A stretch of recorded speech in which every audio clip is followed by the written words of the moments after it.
Here with Matt Chatham and Zack Cox just to recap day 7 of Patriots Training Camp. And Matt, today the full pads came off. They just had the shells on. What's the biggest difference that you saw today versus yesterday? Put it this way, I invited my parents to come to practice today because we were all very excited. I think a lot of fans were that, hey, yesterday was this big, huge start to it all. They're going to battle. We're going to get to see camp competition. It's going to be physical. Camp is on, baby.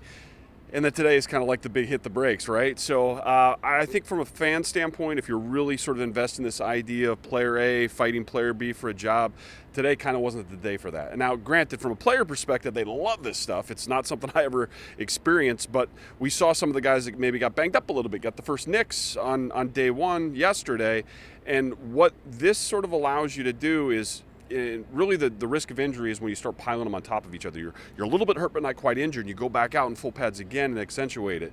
So I think they love this because it sort of accelerate, slow down, kind of that sort of pace. Okay, and so talking about player A and player B competition, let's talk about Cam and Mac. Mac didn't have the best day yesterday, did show some improvements, but did struggle a little bit. And Cam also struggled a little bit, a little inconsistent today. Can you talk about how they looked today versus yesterday?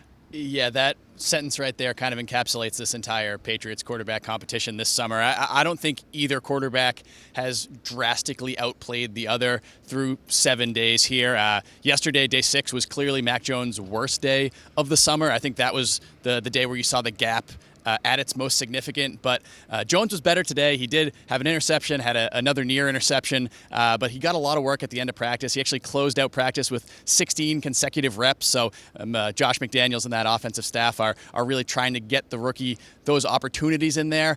Overall, I think this is going to be Cam Newton's job unless something drastically changes in the next couple of weeks, but I don't think it's a foregone conclusion necessarily like some have said over the last couple of days.